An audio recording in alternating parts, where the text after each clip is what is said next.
হতাশা হতাশা একটি খুবই খারাপ জিনিস। এই জিনিসটাকে কখনোই আপনার ভিতরে ধারণ করবেন না এবং হতাশা সবসময় দূর করে দেওয়ার চেষ্টাই করবেন, কারণ এই হতাশা থেকে কিন্তু অনেক ধরনের সমস্যার সৃষ্টি হয় এবং আপনি এগিয়ে যাওয়া যেই চেষ্টাটা সেটাকে থামিয়ে দিবে।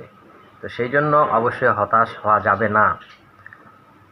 আর কখনোই শর্টকাট দ্রুত কোনো গন্তব্যে যাওয়ার চেষ্টা করবেন না, তাহলে দেখা গেছে কি ওইটায় ভুল হয় বেশি এবং সেটায় বাধা আসে বেশি। সেজন্যে আপনার এগুলা করা যাবে না। আমরা এই কাজগুলো অবশ্যই অনেক ভুল করি। আমরা শর্টকাট রাস্তা খুঁজি, কীভাবে তাড়াতাড়ি অনেক টাকার মালিক হওয়া যায়, কীভাবে একটা এগিয়ে যাওয়া যায় ভালো কাজ করে। এইগুলা একটা চিন্তা করতে হবে। ভালো কাজ আমাদের করতে হবে, ভালো কাজের কোনো বিকল্প নাই। আর একটু সময় নিয়ে ধীরে সুস্থে যে কোনো কাজ করবেন, দেখবেন সেই কাজটা খুব সুন্দর হবে। কাজের মাঝেই নিজেকে প্রতিষ্ঠিত করতে হবে। হতাশ হলে হবে না, ঠিক আছে? প্রবলেম হবেই, সমস্যা হবেই। জীবন মানে যুদ্ধ।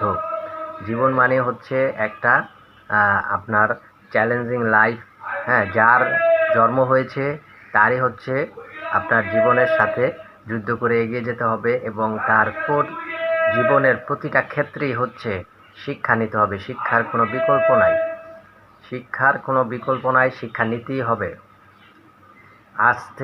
আজকে যে শিশুটি জন্ম হয়েছে সেই শিশুটি মৃত্যুর আগ পর্যন্ত, যত বছরই বাঁচুক, তারপরে গিয়ে তার যতদিন বাঁচবে তার শিক্ষা অর্জন করতে হবে।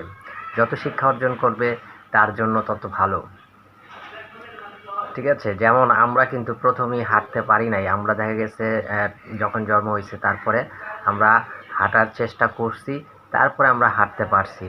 তারপরে যে কোনো কাজ, আমরা দেখা গেছে প্রথম পারি নাই, তারপরে দেখা গেছে চেষ্টা করছি, তারপরে হয়েছে।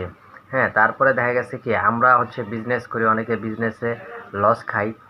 কিন্তু আবার দেখা গেছে কি ওই বিজনেসটা আবার যদি পুনরায় ওই লোকটাই করে, দেখা গেছে কি সেখান থেকে লস খেয়েছে, সেখান থেকে আবার এতটাই প্রফিট করতে পারে যে লস যত টাকা করেছে তার চেয়ে বেশি সে এগিয়ে যায়। এরকম উদাহরণ কিন্তু অ্যাভেলেবেল আছে, অনেক আছে, ঠিক আছে? তো এই জন্য আমরা যখন একটা কাজ করব, এই কাজেও দেখা গেছে আমাদের ভুল হতেই পারে।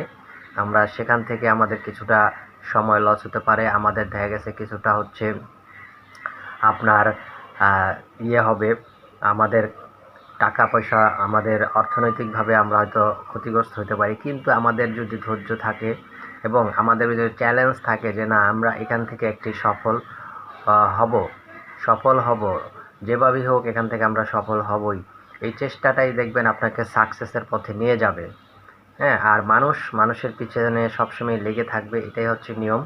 কারণ মানুষ একজন এগিয়ে যদি যেতে চায় সামনের দিকে, তার পিছন থেকে টেনে ধরবে, এটাই নিয়ম। কারণ মানুষ একজন আরেকজনের কখনোই ভালো দেখতে পারে না। বিশেষ করে কাছের মানুষগুলি অনেকেই এরকম করে।